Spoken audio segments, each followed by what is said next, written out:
Assalamualaikum everyone, welcome to Vocabgram. We learn English with easy lessons. In this lesson, we're going to learn advanced vocabulary with Urdu meaning and sentences as per your request. आप लोग request करते रहते हैं ma'am advance vocabulary बताइए, उनके Urdu meanings बताइए, साथ में उर्दू मीनिंग लिखा कीजिए।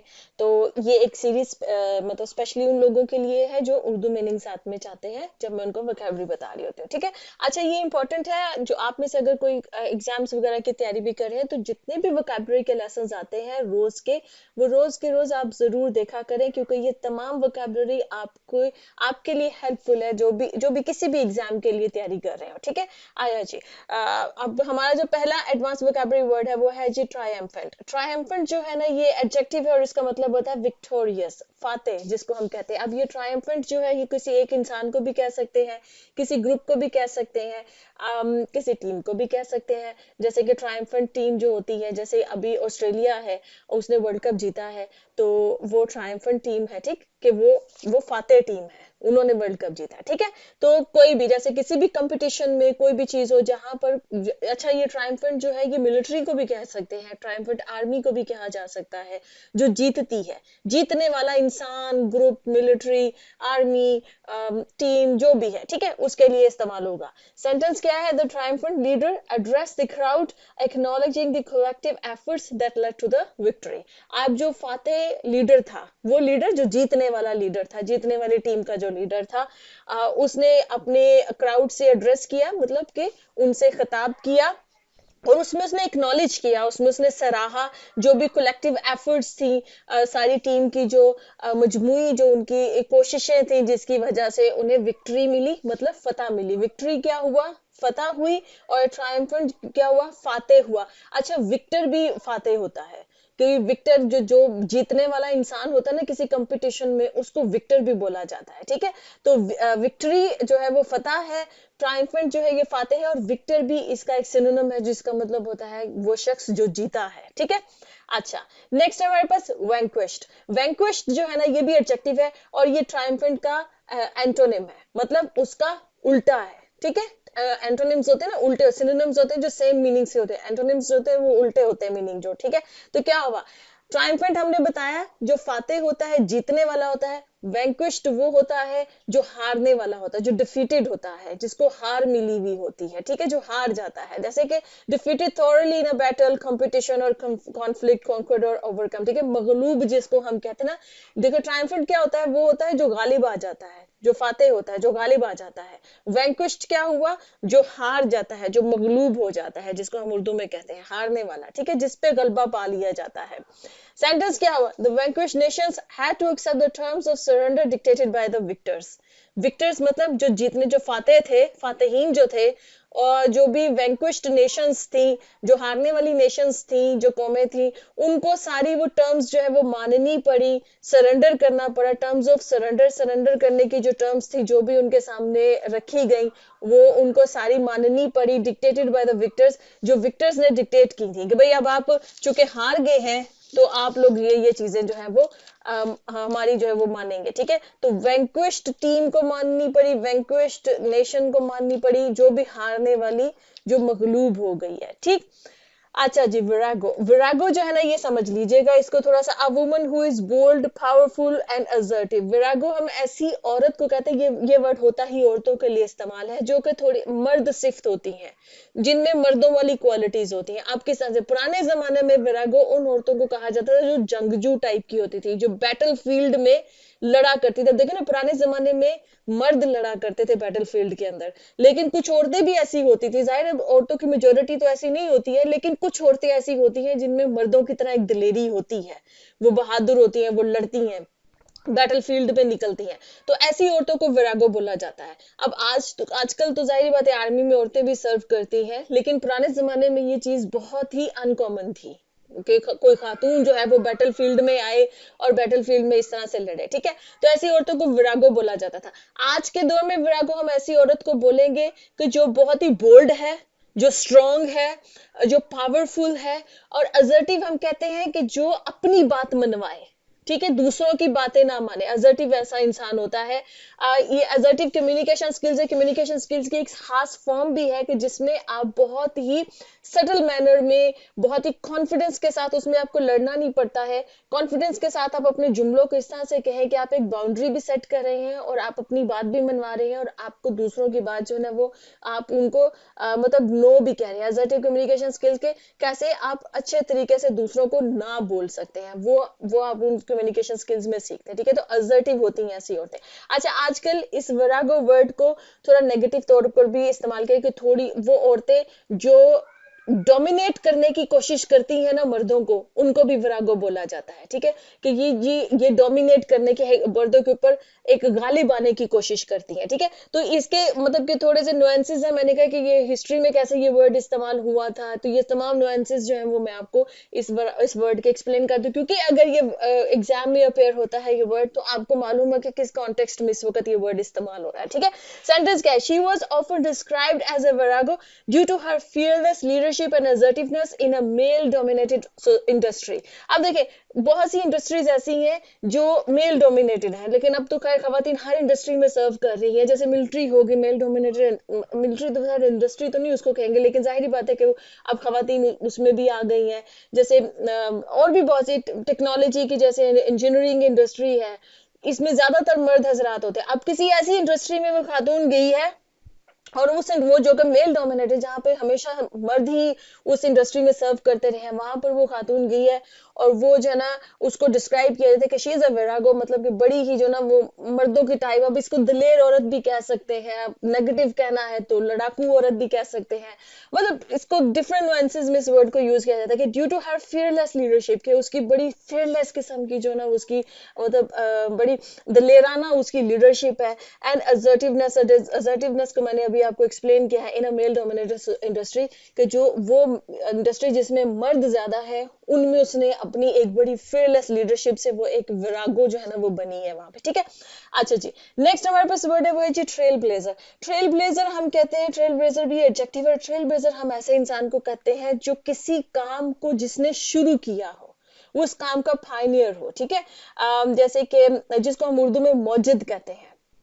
जैसे कि आप कह सकते हैं कि अब मुझे खेलों का इतना ज्यादा नॉलेज नहीं है, जैसे किसी किसी खास खिलाड़ी ने जैसे फास्ट बॉलिंग जो है वो ये हमारे सब कॉन्टिनेंट में जो वो स्टार्ट की हो, उससे पहले कभी कोई फास्ट बॉलर ना हो, वो पहला फास्ट बॉलर हो, तो वो ट्रेल ब्लेजर होगा उस चीज का। जैसे कि यहाँ पर जैसे म्यूजिक में हो सकता है, जैसे मुख्तलिफ किस्म के म्यूजिक पहले तो क्लासिकली जो ना सब कॉन्टिनेंट में चलते रहे हैं, लेकिन जो नए तर्ज के जो म्यूजिक है, डिस्को टाइप्स के और जिस इस तरह के टाइप्स के जो म्यूजिक है, अगर पहला कोई सिंगर था जिसने उस चीज को उसका ट्रेंड स्टार्ट किया हो, तो वो ट्रेल ब्लेजर कहलाएगा ऐसे म्यूजिक का। ठीक, अब तो खैर बहुत सारे आगे, अब तो हर किस्म के म्यूजिक यहाँ पे था, पर पहले यहाँ पे सब कॉन्टिनेंट में ऑब्वियसली क्लासिकल म्यूजिक ही ज्यादातर होता था। ठीक, तो उसके बाद अगर किसी खास किस्म के, जैसे कोई आर्टिस्ट है, वो कोई पेंटिंग ऐसी जो पेंटिंग की कोई ऐसी खास जो किस्म है जिसको वो इंट्रोड्यूस करवाता है किसी खास इलाके में, तो वो उसका ट्रेल ब्लेजर कहलाएगा। मतलब ट्रेल ब्लेजर वो है जो कि ट्रेंड सेटर्स जिसको हम बोलते हैं, या वो उस चीज को इजाद करे, वो उसकी अपनी क्रिएटिविटी हो, या तो उसने उस काम को शुरू किया हो या उसने उस चीज को इजाद किया हो, वो उसकी अपनी क्रिएटिविटी हो, तो उस इंसान को अब ट्रेल ब्लेजर कहते हैं कि उसने ये काम शुरू किया और फिर बाद में आने वाले लोग जो है वो उसको फॉलो कर रहे हैं। ठीक है, तो जैसे कि he became a trail blazer in the field of medicine, developing treatments that were considered revolutionary at the time. कोई साइंटिस्ट था, वो ट्रेल ब्लेजर कहलाया मेडिसिन की जो फील्ड है उसके अंदर, क्योंकि उसने बहुत से ऐसे ट्रीटमेंट्स जो है वो उसने डिस्कवर किए जो कि बाद में बड़े रेवोल्यूशनरी कहलाए।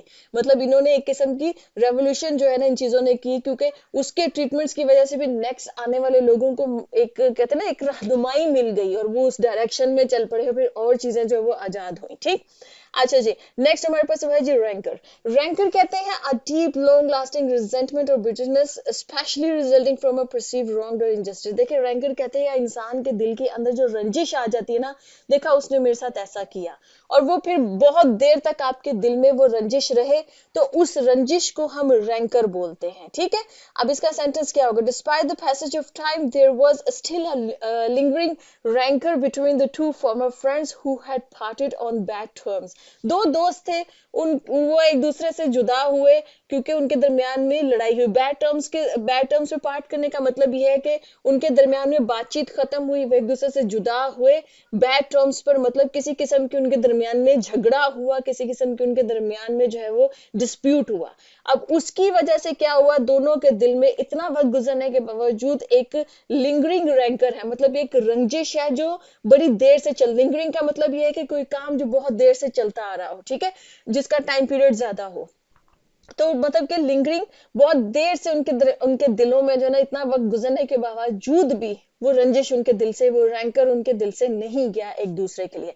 अच्छा, आप देख रहे होंगे इसके रैंकर के सेंटेंस में स्पेलिंग और ऊपर स्पेलिंग में डिफरेंस है, क्योंकि एक ब्रिटिश है और एक जो है ना वो मतलब यूनाइटेड स्टेट्स की जो होती है, अमेरिकन इंग्लिश की होती है, स्पेलिंग्स का ये थोड़ा सा फर्क आता है। मोरस, मोरस का क्या मतलब है? मोरस का मतलब sullen, gloomy, unwilling to engage in cheerful और ऑप्टिमिस्टिक कन्वर्सेशन। उदास जिसको हम कहेंगे ना, उसका मोरस कैसे, सलन का मतलब होता है रूठा हुआ, ग्लूमी का मतलब होता है जब आप बहुत उदास होते हैं, ठीक है। तो अच्छा, ये मोरस हम तब यूज करते हैं जब कोई इंसान जो है वो इतना दिल से उदास हो, किसी भी वजह से, कोई भी वजह हो सकती है कि वो दूसरों के साथ उसका बातचीत करने का दिल ना करे, किसी सोशल गैदरिंग में जाने का उसका दिल ना करे, उसका दिल करे कि अब मैं अकेला बैठ जाऊं कहीं पे। ऐसे वक्त आते हैं इंसान के ऊपर जब इंसान किसी भी बात को लेके, उसकी जाती बात हो सकती है या कोई और बात हो सकती है जिसकी वजह से उसका दिल जो है वो उदास हो जाता है और उसका दिल नहीं करता कि वो किसी से बात करे या कहीं पे किसी सोशल गैदरिंग में जाए, कहीं ऐसी जगह पर जाए जहां पर सब लोग जो है ना वो हंस खेल रहे हैं, उसका दिल ना करे, हंसने का दिल ना कर रहा हो, ठीक है, तो वो दिल से उदास है, तो वो इंसान जो है ना वो मोरस है। So after receiving the disappointing news, मतलब कि वो कोई बुरी खबर सुनने के बाद ही बिकेम मोरस, वो बड़ा उदास हो गया and withdrew from social interactions, और अपने आप को उसने, विड्रू का मतलब ये कि उसने अपने आप को दूर कर लिया सोशल इंटरेक्शन से, लोगों से बातचीत करने से ना उसने खुद को, अपने आप को दूर कर लिया। नेक्स्ट हमारे पास वर्ड है, वो है जी जोकन, एडवांस वर्ड जो है एडजेक्टिव है और इसका मतलब है एक्सप्रेसिंग और conveying a sense of Joy and happiness, ठीक है। मोरस का ऑपोजिट है जोकन। मोरस क्या होता है? जब इंसान का दिल ना करे किसी से बात करने को, उदास, ठीक है। उसका एंटोनिम क्या हो गया? जोकन। हंसमुख इंसान, हर वक्त हंसता रहे, कहके लगाता रहे, लोगों के साथ मिलना जुलना, एक हैप्पीनेस हो ऐसे इंसान के अंदर, उस इंसान को, हंसमुख इंसान को हम जो है ना वो जोकन इंसान कहेंगे। अच्छा, क्या है जोकिन का sentence? His Joaquin demeanour endears him to all, spreading warmth and joy wherever he goes, ठीक है। अब उस इंसान का जो जोकिन डिमीनर है, डिमीनर कहते हैं पर्सनालिटी को, बिहेवियर को, एक इंसान का जो डिमीनर ही जो ना वो जोकिन है, बड़ा हंसमुख किस्म का वो इंसान है। endears him to all मतलब उसकी वो हंसमुख डिमीनर की वजह से, उसकी हंसमुख पर्सनालिटी और उस बिहेवियर की वजह से वो सबको पसंद आता है, सब उससे प्यार करते हैं। endears का मतलब होता है कि जो सबको पसंद आए, ठीक है, जो सब उससे प्यार करे, ठीक है। तो endears him to all कि वो उसका जो डिमीनर है ना वो उसको एक पसंदीदा शख्सियत बनाता है कि वो सबको पसंद आता है। spreading warmth and joy wherever he goes मतलब वो warmth को, joy को, खुशी को स्प्रेड करता है जहां भी वो जाए। हंसमुख लोग जो है ना, आप देखेंगे किसी भी महफिल में चले जाएंगे ना, मतलब वहां पर एक किस्म की एक warmth और एक किस्म की joy वो ले आते हैं, ठीक है। तो जोकन टाइप के जो लोग होते हैं ये एक उदास जो गैदरिंग है उसमें भी हंसी ले आते हैं, ठीक है। तो क्या हो गया, हमने मोरस पढ़ा, एक उदास इंसान जब दिल ना करे किसी से बात करने को, जोकन इंसान वो हुआ जो कि हंसमुख है, जो एक उदास जो गैदरिंग है उसमें भी खुशियां भरते हैं।